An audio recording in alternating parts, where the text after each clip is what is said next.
Hello. आज मैं ये वीडियो सिर्फ उन्हीं स्टूडेंट के लिए बना रही हूँ जिनके मन में ये आशंकाएं हैं कि हमसे ये एग्ज़ाम नहीं निकलेगा, एनएमएस का एग्ज़ाम नहीं निकलेगा, तो हम ये बुक क्यों पढ़ें।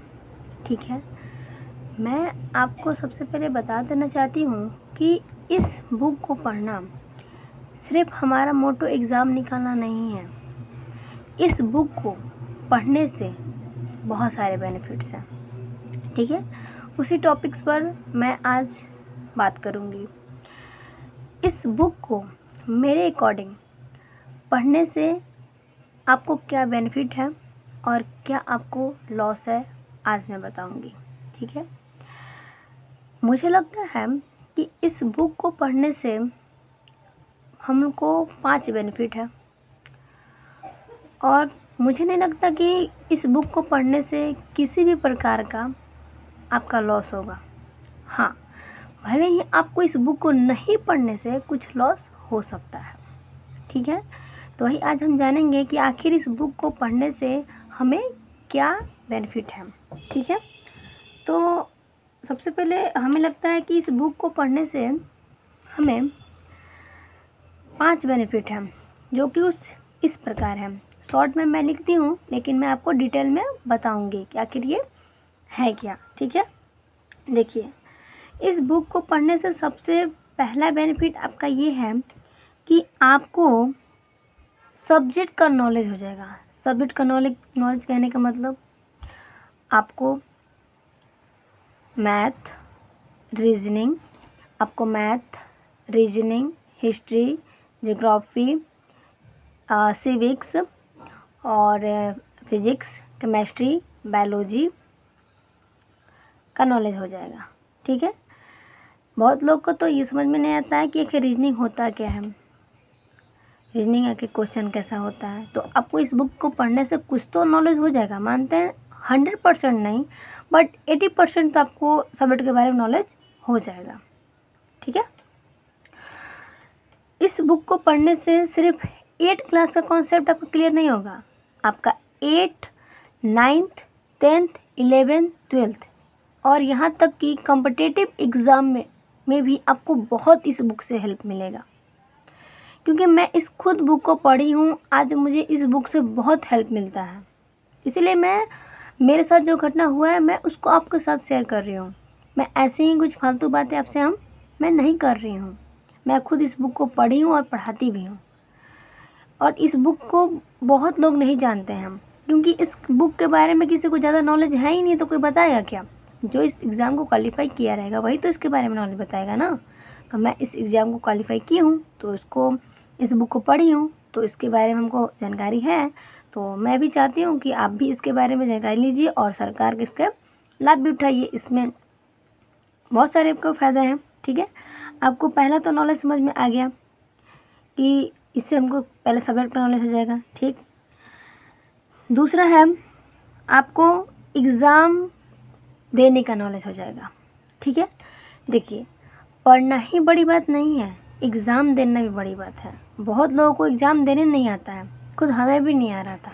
और अभी भी मैं कॉम्पिटिटिव एग्ज़ाम अच्छे से नहीं दे पा रही हूँ, क्योंकि मैं एनटीपीसी के एग्ज़ाम जो दी थी फ़िलहाल में, उसमें मेरा सिलेक्शन हो गया था, बट कुछ मार्क्स के लिए या फिर कुछ गलतियों की वजह से मेरा सिलेक्शन नहीं हुआ।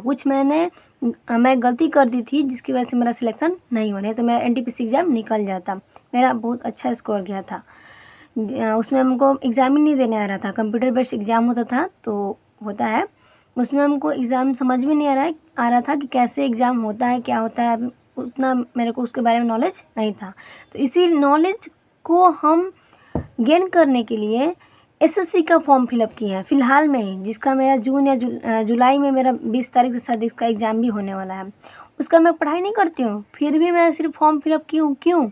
एग्ज़ाम देने के लिए। कॉम्पिटिटिव एग्ज़ाम कैसे दिया जाता है कंप्यूटर बेस्ड, ये सीखने के लिए मैं एग्ज़ाम फॉर्म फिल की हूँ, ना कि उस एग्ज़ाम को क्वालिफाई करने के लिए। ठीक है, तो पढ़ना ही बड़ी बात नहीं है, एग्ज़ाम देना भी बड़ी बात है। बहुत लोग को एग्ज़ाम नहीं देने आता है, तो कम से कम आपको, मानते एग्ज़ाम नहीं निकलेगा, कम से कम आपको एग्ज़ाम देने का तो नॉलेज होगा। ये तो समझ में आएगा कि आखिर एग्ज़ाम दिया कैसे जाता है, वहाँ का माहौल कैसा होता है, ये तो आपको समझ में आएगा। ठीक है, हमें लगता है कि आपको दूसरा जो बेनिफिट है वो भी समझ में आ गया होगा। तीसरा बेनिफिट क्या है, एग्ज़ाम का डर। देखिए, एग्ज़ाम का डर हर किसी को होता है, हमें भी हुआ था। और यहाँ तक कि मैं डर की वजह से, मेरा फर्स्ट एग्ज़ाम में कॉम्पिटिटिव एग्ज़ाम था, फर्स्ट नहीं कह सकते, सेकंड था, क्योंकि नवोदय वाला में तो थोड़ा सा मतलब, नवोदय में तो हम छोटे थे, उसमें तो कुछ समझ मतलब ठीक, वो भी मेरा एग्ज़ाम निकल गया था, लेकिन कुछ पैसों की वजह से मेरा एग्ज़ाम वो रिजल्ट नहीं हो पाया। फिर भी हमको सेकंड एग्ज़ाम कहेंगे, लेकिन फिर भी हमको डर लग रहा था। इतना हमको डर लग रहा था ना कि मैं डर की वजह से, पता नहीं डर क्या था, हाँ डर की वजह से कह सकते हैं कि डर की वजह से मेरा अपना रोल नंबर गलत कर दिया था। इसमें बहुत ज़्यादा सीसीटीवी कैमरे के अंदर आपको एग्ज़ाम देना होता है और ना ही किसी से बातें करनी होती है, बहुत थोड़ा सा वहाँ का माहौल बहुत ज़्यादा कॉम्प्लेक्स रहता है, तो वहाँ पर थोड़ा सा डर लगता है। तो उस माहौल को आप जज कर पाइएगा, उस माहौल से आपको जो डर लगता है उस आप डर को ख़त्म कर पाइएगा।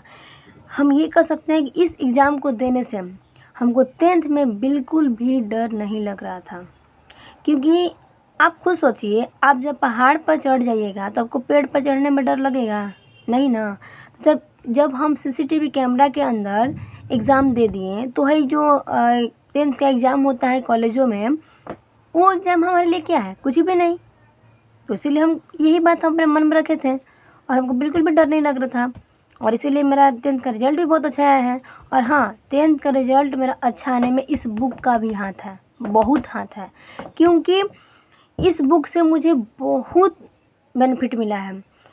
इससे, इस बुक में अधिकांशतः टॉपिक्स 10th के हैं और मुझे 10th में बिल्कुल भी प्रॉब्लम नहीं हुआ था, क्योंकि मैं ये बुक पढ़ ली थी, हमको उसके बारे में नॉलेज कुछ था, और वही बात फिर मैं 10th में पढ़ी, तो मुझे कोई भी किसी प्रकार की कोई दिक्कत नहीं हुआ था। ठीक है, तो इसके लिए आपको 10th के लिए बहुत अच्छा है।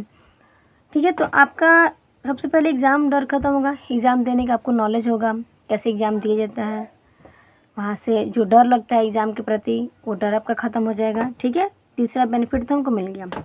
चौथा बेनिफिट है एंजॉय। आप बोलेंगे कि एंजॉय क्यों? देखिए, ये एग्ज़ाम जो है अधिकांशतः हमारे क्षेत्र में या तो सासाराम होगा, नहीं तो आरा होगा, नहीं तो डिहरी होगा।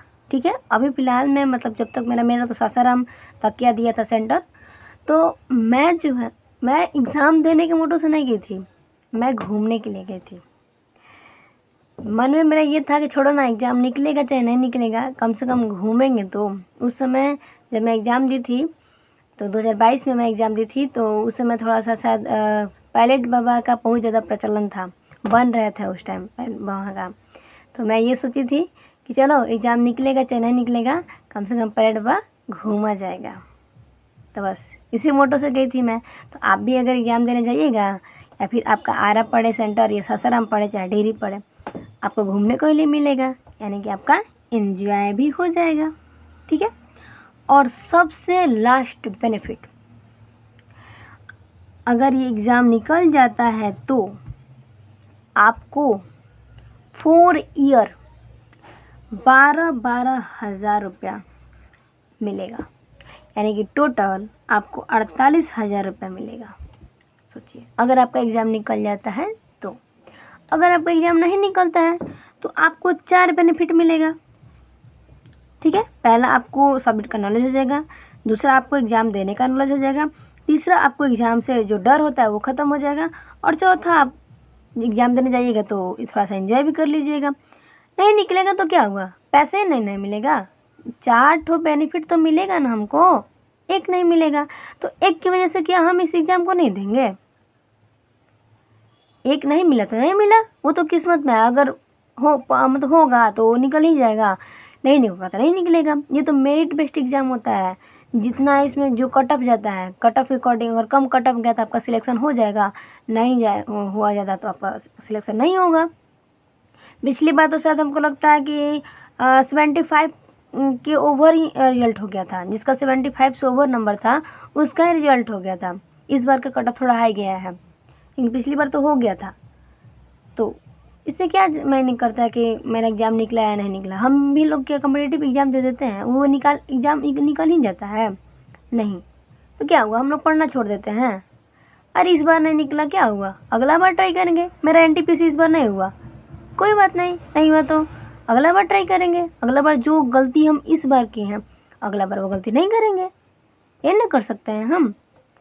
तो फिलहाल आपको समझ में आ गया होगा कि इस बुक को पढ़ने से क्या बेनिफिट है और क्या लॉस है। लॉस देखिए, इस बुक को पढ़ने से नहीं है, नहीं पढ़ने से है। भले ही अगर आप इस बुक को नहीं पढ़ते हैं तो आपको नॉलेज तो होगा बट 8 लेवल का ही नॉलेज होगा। 8 में जो आप पढ़ रहे हैं, अच्छा आप बताइए 8 में आप अच्छा मार्क्स ला के क्या कीजिएगा। मान लीजिए आप स्कूल में ही टॉप करके क्या कीजिएगा, क्या मिलेगा आपको, कुछ नहीं, बस एग्ज़ाम में फिर आपको टीसी मिलेगा, 9th में एडमिशन कराइएगा, और क्या, कुछ भी नहीं। लेकिन हाँ, इस बुक को पढ़ लेते हैं आप तो आपके जो क्लास का बुक है 8 क्लास का, वो भी इसके आगे कुछ भी नहीं है, उसके आगे कुछ भी नहीं है वो बुक, ठीक है। तो मुझे आपसे विश्वास है कि आप लोग जो हम समझाना चाहते हैं आप लोग समझ गए होंगे। अब आगे आपकी मर्ज़ी कि आप इस बुक को पढ़ना चाहते हैं या फिर नहीं चाहते हैं। इस बुक के बारे में किसी को नॉलेज होता नहीं है, किसी को पता नहीं होता है। इसके प्रतिभा खोज का तो मतलब नाम भी आप नहीं सुने होंगे प्रतिभा खोज का, लेकिन ये सरकार की तरफ से बहुत ही अच्छा स्कीम है। इसके बारे में लोगों को पता नहीं चलता है, हमें भी नहीं पता चला था, पता नहीं कैसे अचानक हमको पता चला। हमको एक दिन टाइम था ना, तब हम इसको फॉर्म फिलअप किए थे। नहीं पता चलता इस एग्ज़ाम के बारे में, आपको फॉर्म जब आएगा ना तभी नहीं पता चलेगा कब फॉर्म आया है इसका। हम आपको बता देंगे, आप मेरे से कांटेक्ट में रहिएगा, मेरे क्लास में आप आइएगा तो मैं आपको बता दूंगी कि कब इसका फॉर्म फिलअप हो रहा है, क्या हो रहा है, इसके बारे में आपको नॉलेज दे दूंगी। अब इसके आगे आपका मर्जी कि आप इस बुक को पढ़ना चाहते हैं या फिर नहीं चाहते हैं। इसके लिए धन्यवाद।